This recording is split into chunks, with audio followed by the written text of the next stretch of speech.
Our beer of the week this week comes to us from Victory Brewing because, we finally got a win. Our Panthers are victorious over the Houston Texans, and we got the Sour Monkey this week to celebrate. A thrilling 15-13 victory. It got a little dicey there at the end with all the hubbub with the special teams play, but glad we could pull out the dub. This is Purrfect Takes. I'm your host, Stephen Patton, joined by my co-host and friend, Jacob LaQuire. We have a lot to get into. First, we'll start with that Texans game. What were some of the big takeaways that you had from this past Sunday? Well, it was kind of more of the same. We had a little bit of differences. First of all, Thomas Brown, this was his first game calling plays. I thought our offense, like moving down the field, was certainly better. In the red zone, it was still kind of stagnant, kind of predictable, but we were able to move the ball better, I thought. Yeah, no, there definitely seemed to be a lot more ball movement. We had I believe four kind of full drives in the first half. The last two kind of went goal line to goal line. Like you said, we kind of sputtered in the red zone, but we don't really have any true red zone threat. We lost Foreman in the offseason this past year. We haven't gone really heavy in terms of 12 personnel or bringing in a 6 line. So it makes it just very disadvantageous when defenses kind of are able to crowd the box and just kind of take away different things that we're able to use in between the 20s. Well, it's funny you mentioned that we don't have a red zone threat because, today's the trade deadline. We're recording at right around 3:30 on Tuesday, and the deadline ends at 4. So throughout the day, we'll give opinions on any trades that happen. Hopefully, we can get a true red zone threat, maybe a Cortland Sutton or Judy, or with the Commanders having the fire sale that they've been having, maybe Terry McLaurin is out there available. But you're right.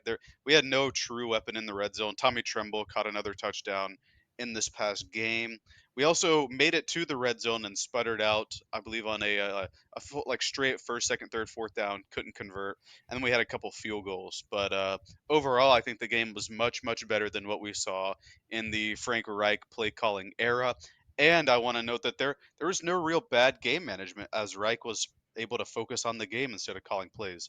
No wasted timeouts, no like bad challenges. We got the play calls in pretty early in the play clock. Like it was good all around from an execution standpoint. And we have an easier slate upcoming, and we'll get more into the Colts game later on in the podcast. But it's one of these things that this is something that you can build upon and probably actually see growth and development from not only Bryce Young, but hopefully like a Jonathan Mingo. And unfortunately, Ike Ekwonu is still having a lot of growing pains. He's struggling to kind of work on with stunts. I can't tell you how many times the inside guy kind of swings out and he's inside trying to help with the guard and he's not in position to kind of take that guy, or they'll send a blitzer in kind of that area. And it's rough. It's rough to kind of see those spurts, and then there's times where he's getting pushed back as a grown man, and it's just like one of those things. Like you got to be able to hold your ground and be able to know your assignment, and that's something that he just hasn't done well so far. Yeah, I think on that game-winning drive, we started at around the 20, but on the first play, Icky gave up a sack. It was like a 10-yard sack to, I believe, Jonathan Grenard. So it ended up being like a 92-yard, or well, it ended in a field goal, but it was like a 90-plus yard drive. And yeah, Icky's just got to be better. I don't know what it is. He's in the sophomore slump of all sophomore slumps. But back to that game-winning drive, I thought Bryce Young was excellent, pinpoint on that drive. He dealt with a couple of drops throughout the game and one big one on that drive with Hayden Hurst, but he bounced back and was able to convert the ball even on a fourth down play, which was kind of dicey where there were like two receivers in the same area, but we still converted. And Steady Eddie kicked the field goal for the win, bouncing back after the missed extra point on our lone touchdown. Yeah, that's what had me worried. It was like if this is a tie game, I feel like there's absolutely no pressure on him to make it. But it was the fact that we were down. It's like this is technically a Hmm. make it or break it kind of situation. I felt would kind of eat away at him when he was kicking it, even though they moved up like 15 yards both times. Like it went from like a 40 plus yard field goal to like a chip shot, which I mean that makes your job easier as a kicker. Defensively, the one thing I can say about Evero's defensive scheme and style, kind of coming from a Vic Fangio, Raheem Morris, Brandon Staley, all kind of intertwined. A lot of those guys kind of run similar concepts. Is that they want to be able to take away the passing game, and for the third game this year, we've held the opposing quarterback to under 200 yards passing. We did it with Ritter week 1, we did it with Kirk Cousins when he came to Charlotte, and then again this past week against CJ Stroud. And so it's one of those things that he does a really good job taking that away. Unfortunately, we've allowed 100 yards rushing in every single game this year, and it doesn't look like that's going to change, especially with the state of our defensive line.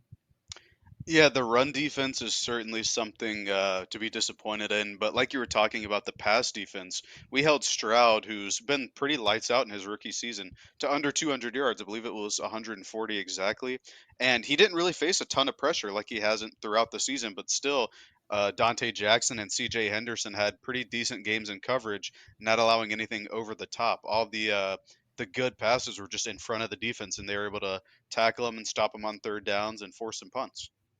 Absolutely. And it seems like when they're playing in front of the home crowd, our defense does play a lot better, especially the secondary. So I wonder if that plays an element into it.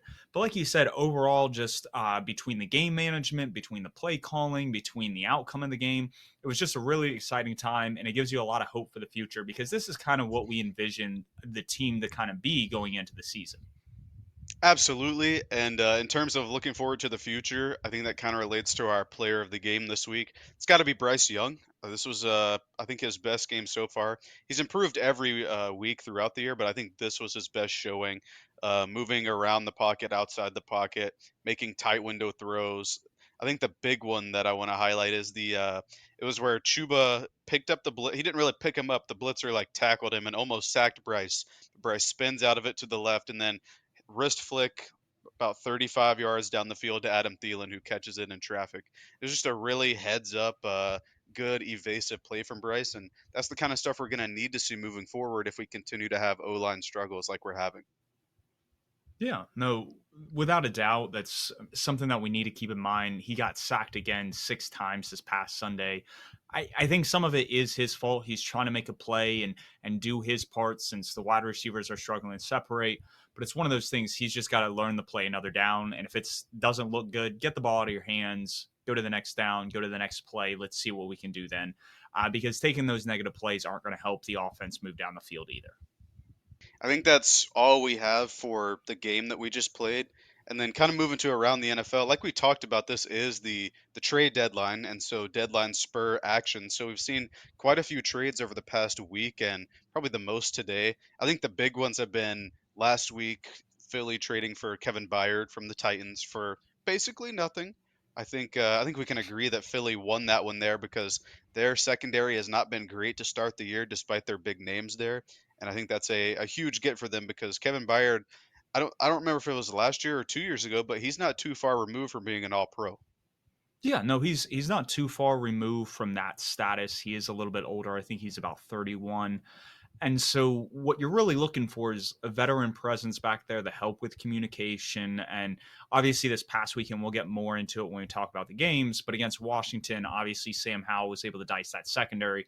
That's what you're hoping a guy like him is able to fix kind of moving forward, especially when you have to play offenses that are a lot more potent over the next stretch. When you're playing the Dallas Cowboys with Dak Prescott, when you're playing the Kansas City Chiefs with Patrick Mahomes, when you're playing the who are some of the other teams that are upcoming? But like they just have a lot of those games upcoming. San Francisco, Brock Purdy isn't necessarily a guy to write home about, but it's some of these offenses are definitely potent and they have the big play ability.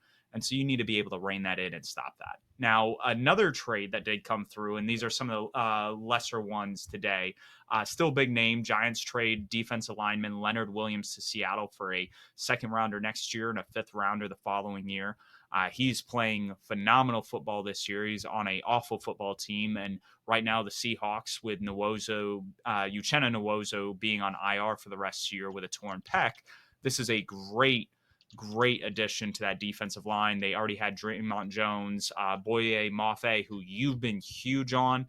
He has been lights out to start the year, so they're definitely trying to have some D-line depth for a push, especially for another trade that went down in the NFC West. Big name. You want to talk about Chase Young heading to San Francisco? Absolutely. Chase Young is going to San Francisco for a conditional third round pick. It's going to be one of their compensatory picks that they're going to get either from D'Amico Ryan's leaving to be the head coach of the Texans, or maybe Mike McGlinchey. But Chase Young is heading to San Francisco. It's like a month ago they got Randy Gregory from Denver after I think they traded for him. I don't think that was a cut and sign. I think they traded for him. They get Chase Young, and that D line is just deadly. And Chase Young wasn't even the only Washington edge rusher to be traded today. Montez Sweat also was traded to Chicago for a second round pick from Chicago, which, if all holds true, is going to be like a top 35 pick. So you trade Chase Young for a comp third round pick. So in the 90s or maybe around 100, but you get a top 35 pick for Montez Sweat. Just seems like another kind of bad trade at the deadline from the Chicago Bears GM. His name is it's Ryan Poles, I believe. Yep. Yeah, kind of like last year when they traded pick 32 for Chase Young. Now, I'm not saying Montez Sweat is as bad as Chase Young is. Sweat's had an excellent year so far, but I kind of like Chase Young a bit better. He's younger. I don't think, or I think he's also a free agent because they didn't extend the fifth year option, but he's younger. I think he has more upside, but man, San Francisco gave up way less to get him than Chicago did for Montez Sweat. It gives off exactly like what you were saying, the Chase Claypool vibes from last year at the trade deadline, like giving up a second round pick. Like ultimately, it was like really like an end of a first round pick when you're kind of considering where that pick is and the prospects that you kind of had the ability to grab there. And they do it again this year. And like you said, it's for a player that's probably I mean, you understand the injury history and maybe the proneness that Chase Young has. But when you look at it from a pass rush win rate from ESPN, right now, Chase Young ranks 11th this year out of 57 qualifiers. Montez Sweat ranks 52nd. And so Hmm. like it's one of those things that like what are you doing? And then you turn around and you look at the 49ers, they get a comp pick from Mike McGlinchey signing with the Denver Broncos this past year. It's going to be a third round pick and they'll probably get a third round pick when Chase Young walks in free agency this next year. So they're able to kind of retain and retool their team as they go along and you have a team like Chicago Bears that are just flushing picks down the toilet. And another thing is that San Francisco only owes Chase Young 560,000 for the rest of this season. That's basically nothing on the books for them. So just an excellent trade all around. And I will say for Washington, it seems like they're throwing the towel in on this season, looking towards the future. So it's good that they are able to get things for both of these guys who, like, I don't think they would have been able to retain both of them or either of them maybe in free agency. So good on them for making those trades. Another big one that, or I'd say medium-sized trade that just came down. I'm typing it in as we were talking about these. The Packers are trading Panthers fan favorite Rasul Douglas to the Bills. The Bills have needed some secondary help. They've been healthy scratching their first-round pick from a couple years ago, and they finally get a competent corner to join their secondary. And that's huge. I mean, we talked about it last week. They still need help in the interior defensive line, the linebacker position, but this is a Hmm. step in the right direction, especially when Trey White is out for the year again. Some other contenders that are kind of shoring up some needs. I like the fact that Jacksonville went out, traded for Ezra Cleveland. He's an interior offensive lineman. He's played guard for the Minnesota Vikings the past couple years. And they only traded a 6th round pick for him. And one of the issues, I think, if you were to look at Jacksonville and especially their offense, is that interior offensive line. They have Cam Robinson at left tackle. They went out and they grabbed a Anton Harrison in the draft this past year. So they have the bookends, and it's more just making sure that they can keep a clean pocket for Trevor Lawrence so he can do his thing. Absolutely, I loved watching Cleveland when he was at Boise State a couple years ago. Another team, the contending team that went out and got something. The Detroit Lions traded for the Donovan Peoples-Jones, wide receiver from the Browns. They gave up a sixth rounder, so kind of a similar trade in terms of compensation, and just another good trade for them to bolster their wide receiver depth.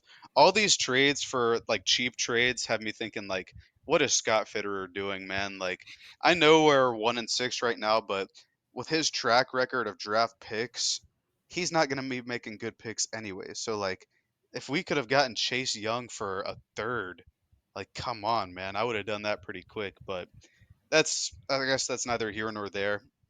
But yeah, more Scott shitter or slander, as Dylan Jackson would say. Now, going back to the Minnesota Vikings, they also wheeled and dealed a little bit. They tried to replace Kirk Cousins in a sense. And it was interesting because kind of people spotted this from miles away a couple days back when Josh Dobbs was announced to not be the starter for the following week's game after last week. And so everybody thought that meant he'd be on the trade block. And sure enough, Arizona sends Josh Dobbs and a seventh round pick to Minnesota for their sixth round pick, I believe, in the 24 draft.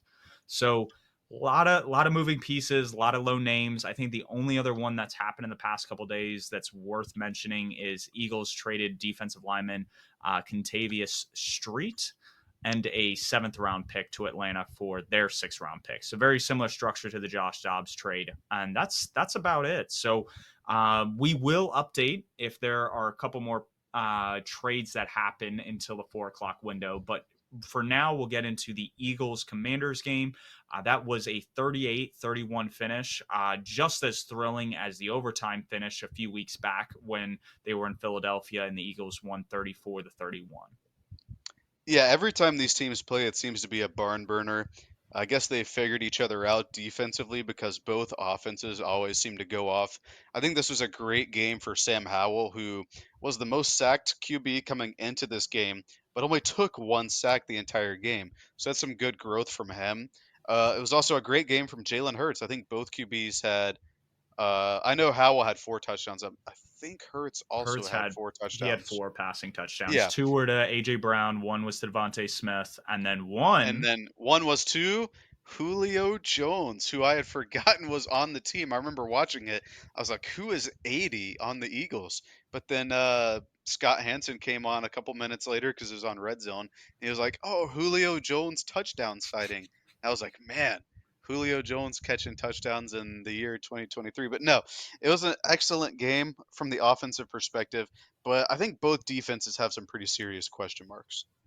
Well, before we touch on the defenses, I will say the Eagles were moving the ball at will throughout the entire game, and they had 2 fumbles that were very uncharacteristic in the red zone, which I think like ultimately changed how they put the game out of reach because they were still down about 7 points with less than 10 minutes to go in the fourth quarter. So this was a game they had by no means they had to claw themselves back into, and then when they did take a 2 touchdown lead at that point, I think there was about 2 minutes left in the clock. But defensively, I think Washington came into the game and knowing Ron Rivera, knowing kind of the mentality of, oh, if we can stop the run, then we can then worry about the pass. And sure enough, he held the Eagles to less than 3 yards per carry. But Jalen Hurts torched him on the outside. Emmanuel Forbes still does not look good. Is it Saint Just Yeah, Saint Benjamin St. Just, yeah. he is awful. Like Yeah. that's replacement level type stuff where we just saw Rasul Douglas get traded. They should be looking to add in a couple guys. Like I think Jalen Johnson's available from the Bears. Like had you been able to swap Monte Sweat and him and then still get like a third or fourth, I thought that Hey, would have been Dante perfect. Jackson's available too. I mean, they could be going after him, but no, like you're saying, St. Juice just isn't good. I think he was a fifth rounder when he came into the league. I wasn't a huge fan of him coming out of Minnesota. And then again with Emmanuel Forbes, we talk about this every other week. He has excellent ball skills, but he's just too small to play in the NFL. If he's matched up against Devontae Smith, maybe because they're similar in terms of body type, but Devontae Smith can route him up. But then if he's on the other side and has to match up against AJ Brown, Hmm. AJ Brown doesn't even have to create separation. He can just grab him and walk beside him the whole way and catch it with one hand. Like that's just the way it's going to work against a guy like AJ Brown who has like a prime Julio Jones body type. So it's just not going to work there. And like you're saying, Hurts was able to dice them up, and then Howell also had a pretty good game through the air. And they did deal with some drops at the end of the game, and a couple of them were from Terry McLaurin. But yeah, this an overall just a barn burner, good passing game from both teams, but some clear improvements need to be made. And as we can see so far, at least Philly has committed to improving their weak point on their defense. Absolutely, and that's it's kind of what sucks when you look at the Eagles team because if their front four gets after the quarterback, they can control the game.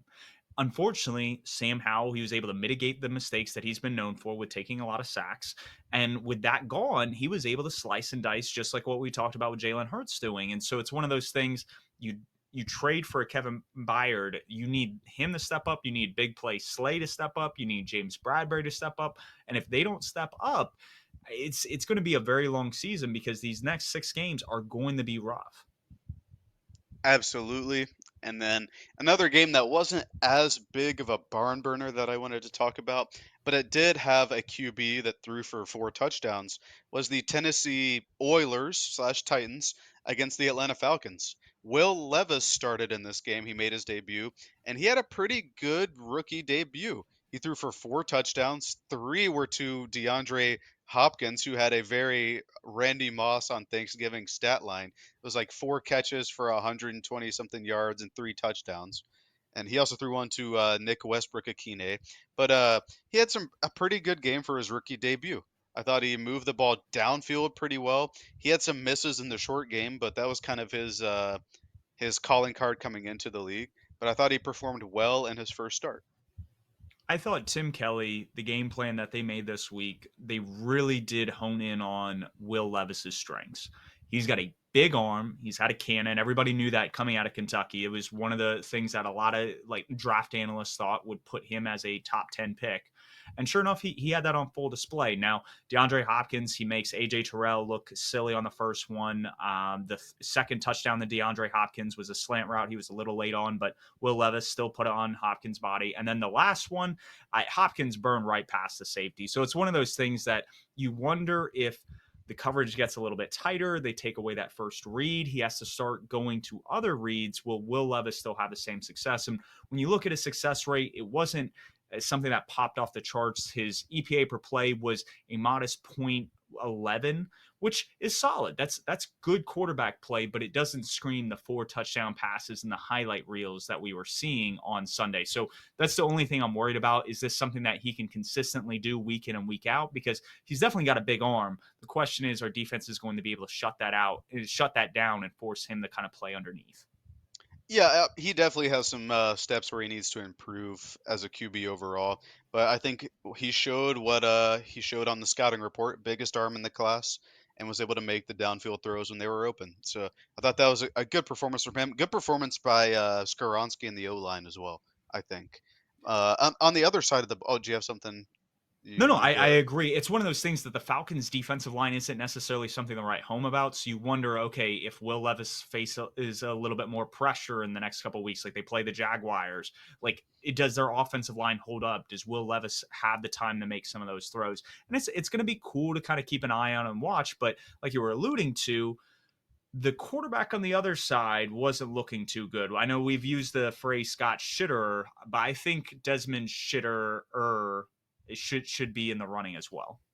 Uh, I want to go with Desmond Mitter maybe because he's at least shown something this year. But yeah, he didn't have a great game. The only thing he was really doing was running the ball effectively, like on scrambles. I think he dealt with a fumble this game as well, and then he was taken out of the game. I initially thought he was just benched for his performance, but then later we learned that he is in the concussion protocol, so that's probably the main reason Taylor Heineke had to come in. I didn't think he was super great either, but according to like his EPA per play and stuff like that, he was had a pretty good game, definitely better than Levis. But he was able to at least move the ball down the field. I think the big thing to clue in with Taylor Heineke is Desmond Ritter pretty much played the whole first half. The only points that Ritter scored was an opening field goal when I believe you see we've said Will Levis so many times. I'm going to get the other quarterback, Malik Willis. He actually took the first snap, fumbled it. Falcons recovered it, and then they took a field goal from there. Didn't score the rest of the half. Heineke comes in at halftime. They drive down. They score 2 field goals. They make it a 14-9 game. And then the next 2 possessions, Heineke scores touchdowns, but the Titans also scored touchdowns. So it was a little out of reach. Game ended 28-23. Heineke had an EPA per play of 0.27, which was pretty solid. He actually had more total EPA than Will Levis on the day, even though he played half a game. And his ADOT was pretty solid at about 10. So you wonder if Ritter is out with this concussion for a week or two, does Heineke, is he able to distribute and almost operate this offense a little bit better? We saw him operate Washington's offense pretty well over the past couple of years in a couple tight pinches. So you wonder if he's kind of able to continue kind of that Ryan Fitzpatrick magic because he's just a journeyman backup at this point in his career. I will say I think the skill players around Heineke had better performances when he was in there compared to Desmond Ritter. That might be related to just him just hitting open receivers and stuff like that. But even players like Bijan Robinson were moving better with Heineke handing him the ball than Ritter. So I don't. Maybe they have just a little more faith in Heineke, but I thought the offense as a whole moved the ball better with Heineke than Ritter. And moving on to the last game, a game that I think had a lot of hype going into it as potentially a defensive slugfest. We actually had a decent amount of offense within the game, but it was the Seattle Seahawks hosting the Cleveland Browns. And I think it's fair to say at this point in the season, we're about halfway through, that this Seahawks defense is pretty damn legit. I agree, and like we talked about earlier, they have some help on the way with Leonard Williams, and they signed Frank Clark recently as well. So their defense is only going to keep getting better. I won't say that the Cleveland Browns are an offensive juggernaut by any means. PJ Walker is not a good starting QB in this league, and the run game just hasn't been the same since Nick Chubb went down. But the defense did do a great job in this game, and those nice throwback unis that they were sporting. Yeah, no, the Seahawks, the offense churned out points very quickly into the game. First two drives, they scored touchdowns.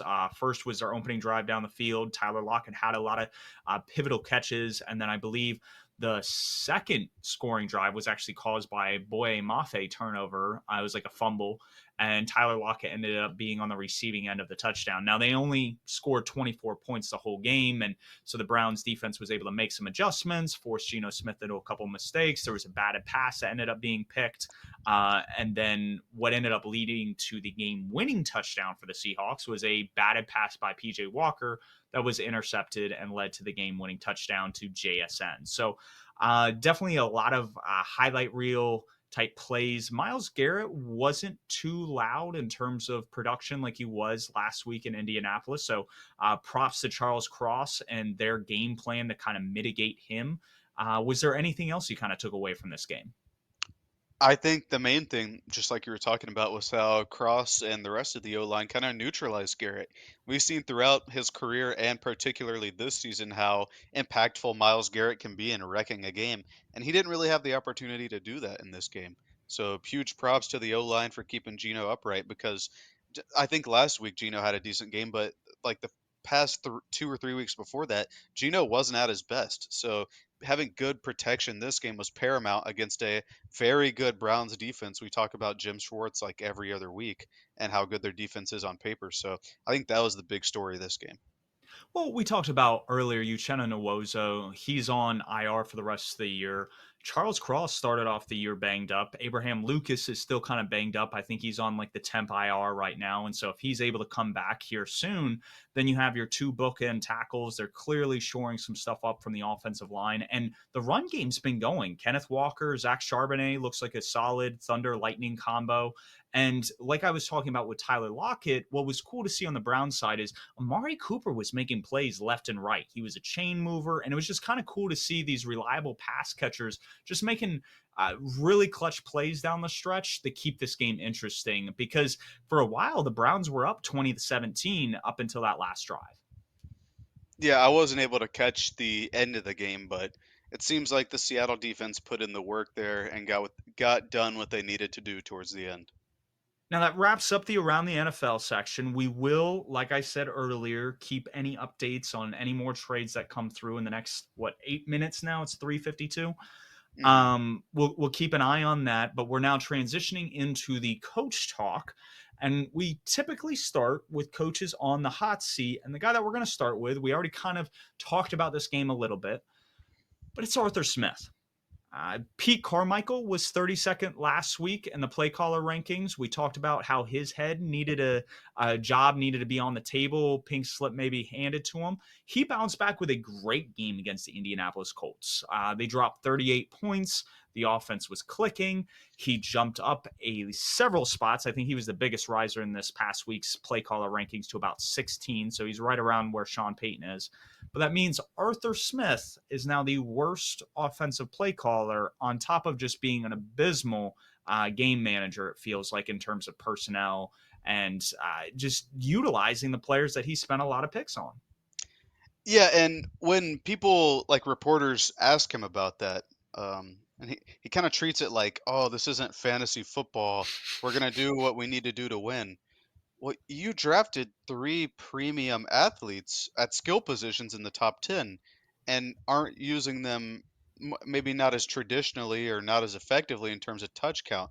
I don't think that has anything to do with fantasy football. I think giving the ball to Bijan Robinson, who we can see is leagues above Cordero Hmm. Patterson's corpse or Tyler Algier in talent, throwing the ball to people like Van Jefferson, who dropped the fourth down pass that lost the game Hmm. for them instead of Drake London, or giving the ball to Jonnu Smith in the backfield, who threw it to Mecole Pruitt in the end zone instead of your like athletic unicorn freak and Kyle Pitts.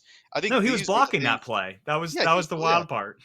yeah, I think these are the things people have questions about, not the fact that, oh, my players aren't getting their points for fan. No, it's about you're not utilizing the players that the front office has invested so much in for your offense, especially when you don't have good QB play.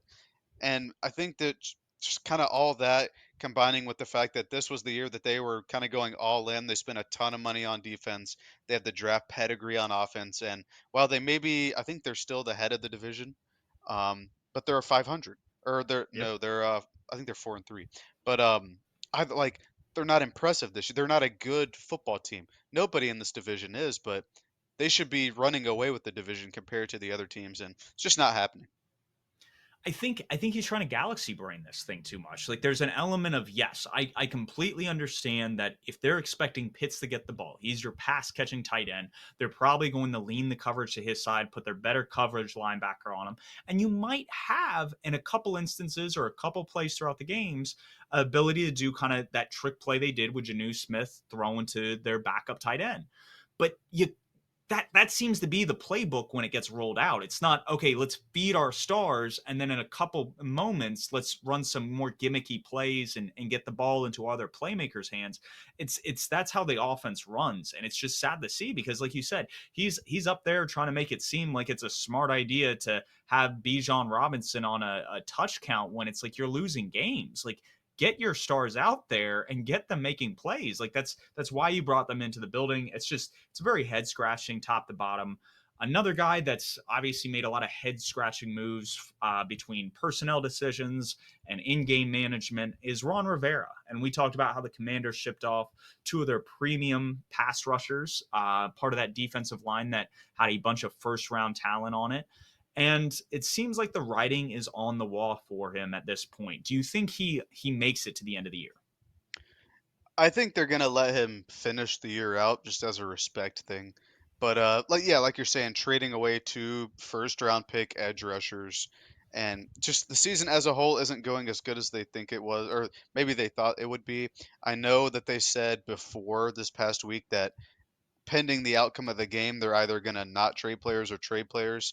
To go out and say something like that, like on to the media, kind of like shows me at least that they're just not committed to this season. If this game outcome decides that, and obviously they lost to the Eagles, and they haven't been great in the division. Couldn't even beat the hapless Giants a couple weeks ago. I think the writing's on the wall. It's been on the wall, and yeah, I don't think he makes it past this season, but I do think he can make it to the end of the season just out of respect for Ron. Absolutely. And some of the reports I'm seeing, I don't know how accurate they are, but it's pretty much that behind closed doors, Eric Bieniemy is kind of the head coach, just without the title. And I'm assuming if he is fired mid-season, Bieniemy will then be the interim head coach for the remainder of the season. So we'll see how all that plays out. It's just very interesting to kind of see a couple franchises that are. It's weird because the Falcons are still in playoff contention, but they actually lost to the Commanders a few weeks ago, which just shows like to the detriment the Commanders playing in the NFC East. If they were in the NFC South the past few years, it might be a little bit different because you're in a weaker division. They might have won last year and they'd be making a push this year, and it kind of changes your outcome and the trajectory to where they may not ship out these edge rushers.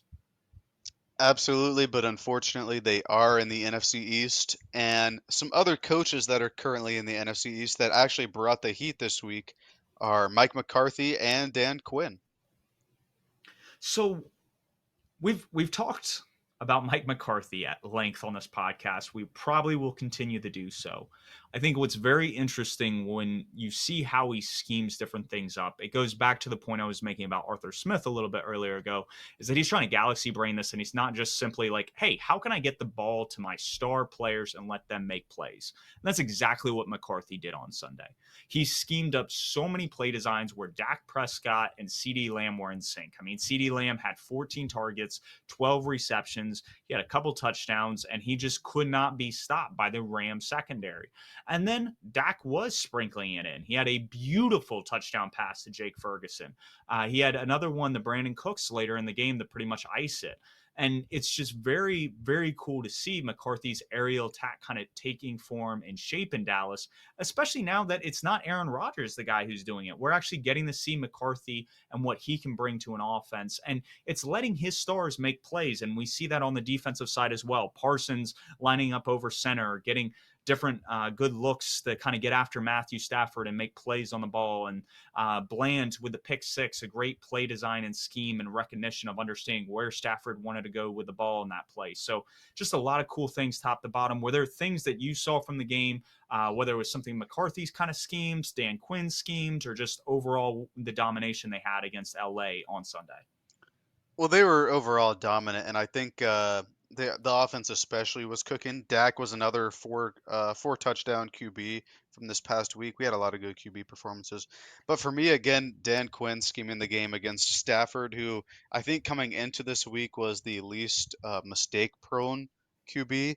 There was a pick six to Deron Bland, who has I believe three pick sixes on the year now. Yep. Um, Just needs just one great more game. to tie the record, which is kind of crazy. Yeah, great game from him. The special teams got involved as well. A blocked punt for a safety. It was just an all-around dominant performance from the Cowboys and their coaching staff rather. Yeah, no, and they beefed up the analytics department. They're trying to still figure out kind of some of the in-game fourth down decision making, but if they start figuring that out a little bit more as the season progresses, this is a dangerous team, and it's a team to be reckoned with. This isn't the team that you need to think back a couple weeks ago that got blown out in San Francisco. It definitely leaves a bad taste in your mouth, but I definitely think this team is learning from those mistakes and getting better by the week. Now, another guy that we need to talk about, a guy that needs some praise, Justin Jefferson goes down a few weeks back, and I personally would have thought their offense would be packing it in. They'd be struggling even with TJ Hawkinson, Jordan Addison. I did not think that they were going to rise to the occasion. And sure enough, over the past couple of weeks against the 49ers on Monday night, and then the Packers in Lambeau, Kirk Cousins does his thing, and he obviously, unfortunately, tears his Achilles this past Sunday. But Kevin O'Connell is cooking right now, and if he can continue to do that, either with the rookie fifth round guy that they drafted, Jaron Hall. Jaron Hall. I knew it started with a J. They just traded for Josh Dobbs. You can make some of that work. You get Justin Jefferson potentially back in the mix. You might be able to keep some of that offensive efficiency and production on the field. Brian Flores has got the defense kind of churning out some production. They're awesome in the run game, and it's a lot of that has to do with how Flores kind of schemes up the defense. Some of the blitz looks he gives. It's very fun to see. This isn't a bad group, and this is a good excuse to kind of pivot towards the future now that Cousins is hurt. Absolutely. I think being able to pivot to Jordan Addison, who I thought was the best receiver in the draft, uh, as a success for him because he's had a great rookie season so far. They still have weapons like TJ Hawkinson, KJ Osborne. They go out and trade for Cam Akers, who isn't like the biggest superstar running back, but he's been effective since he's been there. I think he even outproduced Alexander Madison in this past game. But to do all that with a good O line that they have around them, I think speaks a lot to what Kevin O'Connell is able to scheme up. I think the question is just going to be how effective is he going to be with Josh Dobbs at the helm? Or at least this week, I believe Hall is starting. But moving forward, how good they're going to be with Josh Dobbs, who had a pretty decent performance in Arizona to start the season. Yeah, he was up and down. He did enough to kind of keep the offense churning, but I don't think he did enough to win games. And so that's one of those things that it seems like it's more a move to stay competitive and not stagnant on offense. But I don't know if it's really that much of a needle mover. They didn't go out, they didn't get a Ryan Tannehill or somebody that could really help make a playoff push in that sense. Now, our best performances of the week, because we've talked about Jordan Addison and CD Lamb was brought up when we were talking about the Cowboys. We want to talk about kind of the best wide receiver stat lines from three really special players this past Sunday. The first being AJ Brown with the Philadelphia Eagles. Yeah, he's continuing his streak of 125 or more yards in each game. He had, I think it's up to 6 games now, 130 yards, 2 touchdowns, was just lights out and was integral to their win against Washington this week. Yeah, he played bully ball.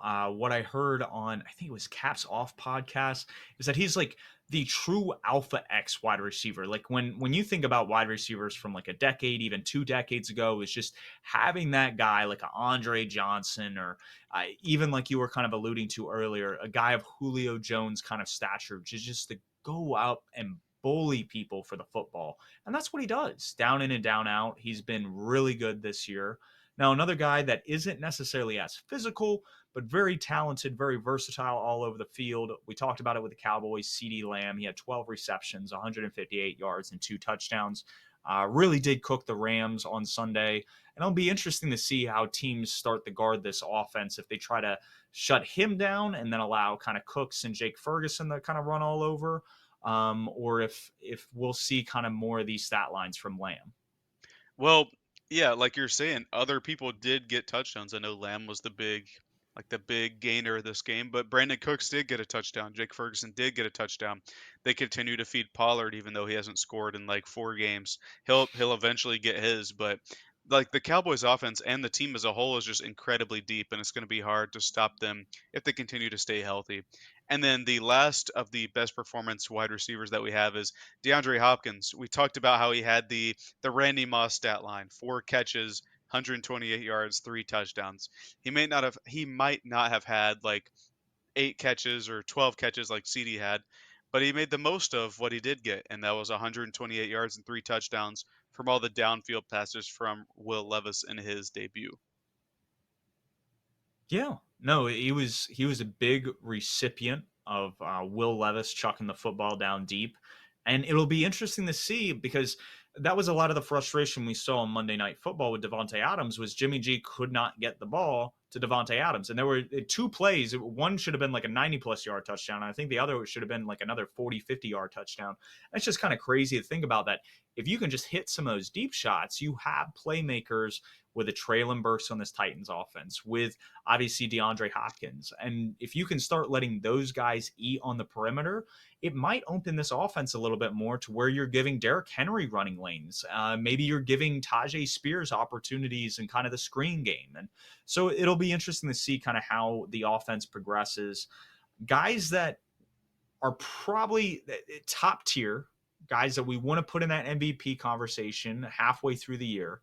At number one, it's the guy who's already the reigning MVP. It's Patrick Mahomes. He had a bad game. It looked like he was sick in Denver. It was below freezing. Obviously, one of the worst performances of his entire career.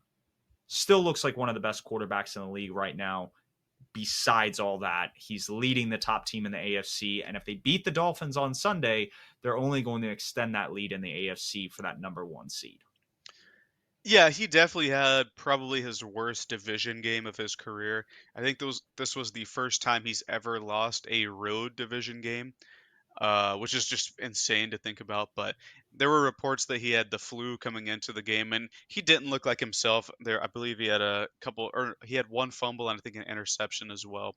Just not himself that game. But when he's healthy, with the way that they set the team up right now, and especially if Taylor Swift is in attendance, they seem to do super well. So hopefully going forward, they could continue all of that. Then you mentioned that they're playing the Dolphins this week, which I believe is in Frankfurt, Germany. I think It we have is. back-to-back Germany games coming up. But you talk about the Dolphins, the number 2 guy we have on the list is Tua Tagovailoa. We say it almost every week at this point. He's operating that system at maximum efficiency. I think he has the lead in touchdown passes this year. I believe he also has the lead in yards this year. Just outstanding performances from Tua so far. And if he can play within that system, getting the ball to the very talented skill position players that they have, it's just hard to stop the Dolphins' offense. I mean, he has over 2,400 passing yards. He has 18 touchdowns on the year. He does have 7 interceptions, but he's completing passes at over a 70% clip. I know these are aggregate stats; they should be taken with a grain of salt, but these are league leading kind of numbers, and it's one of those things that if you win this game against the Chiefs in Germany, it definitely moves the needle in terms of this conversation. But what we have seen when the Dolphins have gone up against some of the contenders in the league, whether it be the Buffalo Bills, the Philadelphia Eagles, they've fallen short. And I think that's going to be a big test for this team. And if Tua wants to be in this conversation, he needs to show he can put the team on his back and go get a bucket. I mean, you have Tyreek Hill and Jalen Waddle on the outside. They're going to be played up with Trent McDuffie and L'Jarius Sneed, two of the better cornerbacks in the league, and they're good at what they do. So it'll be interesting to see kind of from a schematic standpoint how Spags kind of approaches this McDaniel offense. That's coked out of its mind so far. And so with that, there's a third guy, and this is a little bit up for discussion, for debate. I personally think Josh Allen should be here at this third spot. The Bills are 5-3; they're still very much in the AFC conversation in terms of the elite teams in that conference. But I think you have a good point that Lamar Jackson should also be kind of in consideration for this 3 spot. I think this could be up in the air. Lamar's definitely been safer with the ball. He only has 3 interceptions this year. But the counting stats for Josh Allen are almost unbeatable. I mean, he has the most total touchdowns in the league. He gets a lot of rushing touchdowns just due to his athleticism. I think he has 22 total touchdowns. Coming into this game, I think he led the league on total EPA. I don't know if he's still there or not. But yeah, he's just been outstanding so far this year, despite all the Ken Dorsey hate coming from Bills fans. He's been lights out. I know Ken Dorsey actually moved up on your play caller ranking this week, so he's been improving as well. But the thing, like you talked about, Tua having 7 interceptions as well. Both Mahomes and Josh Allen have 8 so far. So the top 3 MVP guys that we have been kind of playing fast and loose with the ball a little bit. So hopefully all 3 of them can clean that up. Yeah, I mean, defenses overall have been playing better as a whole. So if you're able to generate a lot of explosive plays, it's almost like you can kind of forgive some of these poor mistakes, especially. And I know we keep quoting him every week, but our dear friend Alexander Spear with his arm punts, with some of these interceptions, they're 50, 60-yard bombs on a third and long. You're just moving the series ahead by one play, if that. That being said, we are looking ahead towards a revenge game this Sunday. We had the battle of the first 3 overall picks in this past year's draft last Sunday at Bank of America. This week, we host the Indianapolis Colts, and hopefully Frank Reich, the head coach last year for them, is able to kind of get a revenge game on these. I would say injured, but they have a lot of their pieces on offense outside of Anthony Richardson. So they are still a pretty healthy squad. Yeah, it's kind of disappointing that we don't get to see Richardson against Bryce because this was supposed to be like the rookie QB gauntlet with Stroud, Richardson, and then Levis coming up in a few weeks. But they're still able to move the ball pretty well, if not better. I think they have been a bit better with Minshew at QB this year. But Minshew seemed to get injured in the game against the Saints as well. And overall, I don't think the Colts looked too good against I mean, the Saints aren't a super great team, and they were able to perform super well against the Colts this past week. I don't know The if that has Colts anything to bode for the future, but it's just not great. they jumped out to an early 17-7 lead, which is one of those things that if they were to do that against us, it makes it very intriguing to try to kind of claw back into that game. But after that, I mean, the Saints offense couldn't be stopped by the Colts. And their offense isn't necessarily anything to write home about. So if they were kind of able to move the ball at will, you're hoping that Thomas Brown and this offense is kind of able to do the same. And if the defense can kind of take away the passing game, this really puts the ball game really in Jonathan Taylor and Zach Moss's hands, which I mean that's a scary 1-2 punch. And you wonder if Evero is going to sacrifice a little bit in coverage to stop the run, or if he's going to kind of stick to the true and told system that he's had for the last year or two, and just we're going to play the pass and dare you to run. Well, that was the other kind of note that I had is that we already are very bad against the run. I think we talked about it in the previous game performance. We've allowed 100 or more rushing yards in every single game this year. I think this is definitely the toughest test in terms of rush defense that we've seen so far. The Zach Moss and Jonathan Taylor tandem is just absolutely crazy. Zach Moss is going crazy this year. It seems like Taylor's finally back to form. He had a really good game last week. So it's going to be interesting to see what we do there, but I do think we're certainly healthier. And if we can build off what we did last week with Thomas Brown calling the plays, I think we can come out with a win this week. Yeah, no, I think that's very much in the realm of possibilities. This slate upcoming is a lot easier than our opening slate when we had to play teams like the Vikings and the Dolphins. So it's very exciting that now we get to play the AFC South teams. We get the Chicago Bears upcoming. It's stuff like that where they're very winnable games, and all of a sudden we could claw ourselves back into this NFC South title and race if teams like the Falcons and the Bucks keep faltering, if the Saints kind of keep in this muddled area where it's like they look good for a stretch because they blew the door off the Patriots a couple weeks ago and then they took a couple bad losses. So it's one of those interesting things that if the cards fall into place, there is a chance.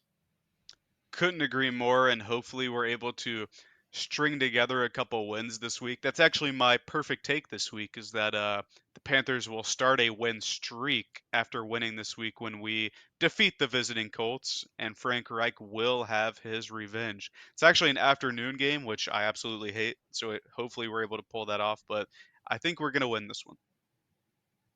Yeah, no, I can't agree with you more. Again, definitely some bias with that being the home team. But looking ahead, we have a couple college players we kind of want to look at.